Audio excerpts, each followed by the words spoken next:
क्यों हनुमान जी ने उठाया था गोवर्धन पर्वत? ये कहानी है गोवर्धन पर्वत की। गोवर्धन पर्वत वही पर्वत है जिन्हें भगवान श्री कृष्ण ने अपनी छोटी उंगली से उठा लिया था। पर क्या आप जानते हैं, श्री कृष्ण पहले नहीं थे जिन्होंने गोवर्धन पर्वत को उठाया था। उनसे पहले हनुमान जी ने उसे उठाया था। ये बात उस वक्त की है जब रावण सीता माता को उठा के लंका ले जाता है। तब भगवान श्री राम सीता माता को लाने के लिए हनुमान जी और बाकी वानर सेना के साथ मिलके समुंदर के ऊपर पत्थरों से पुल बनाते हैं। तब एक वक्त आता है जब वहाँ पुल बनाने के लिए पत्थर कम पड़ जाते हैं। हनुमान जी की शक्तियों की वजह से उन्हें पत्थर लाने के लिए कहा जाता है। आदेश मिलते ही हनुमान जी पत्थर लेने के लिए उत्तर दिशा में निकल जाते हैं। वहाँ उनकी नज़र गोवर्धन पर्वत पे पड़ती है।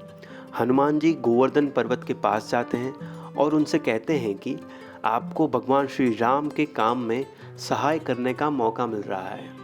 गोवर्धन पर्वत ये बात सुन के बहुत खुश हो जाता है। हनुमान जी गोवर्धन पर्वत को अपने हाथ में उठा लेते हैं और वहाँ से चल लेते हैं। पर बीच रास्ते में ही हनुमान जी को संदेश मिलता है कि पुल का काम अब पूरा हो चुका है और अब ज़्यादा पत्थरों की ज़रूरत नहीं है। भगवान श्री राम का सीधा आदेश था कि जो जहाँ पर भी हो वहाँ सब छोड़ छाड़ के वापस यहाँ आ जाए। ये सुन के हनुमान जी गोवर्धन पर्वत को वहीं वृंदावन के पास रख देते हैं। पर इससे गोवर्धन पर्वत बड़े ही उदास हो जाते हैं, क्योंकि उन्हें भगवान श्री राम के काम में सहाय करने का मौका नहीं मिलता।